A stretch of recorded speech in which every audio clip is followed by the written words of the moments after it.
RM বলেছিল, যদি তুমি অন্যদের ভালোবাসতে চাও আগে নিজেকে ভালোবাসতে শেখো। জিন বলেছিল, নিজের জীবন নিজে বাঁচো, এটা তোমার জীবন, অতিরিক্ত চেষ্টা করে নিজেকে হারিয়ে ফেলো না, হেরে যাওয়া কোনো লজ্জা নয়।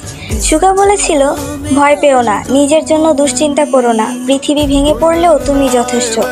জেহব বলেছিল, যদি তুমি কঠোর পরিশ্রম না করো ভালো ফল আসবে না, কিন্তু যদি তুমি কঠিন পরিশ্রম করো চেষ্টা কখনো তোমাকে ঠকাবে না। জিমিন বলেছিল, ভাঙা হৃদয়কে শিল্পে পরিণত করো, যে স্বপ্নের জন্য তুমি সারা জীবন ছুটে চলেছ সেটা কখনো ছেড়ে দিও না।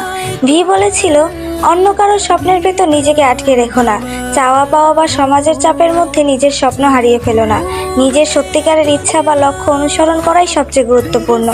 জাংকুক বলেছিল, চেষ্টা তোমাকে গড়ে তোলে, যদি এখন সেরা চেষ্টা না করো একদিন আফসোস করবে।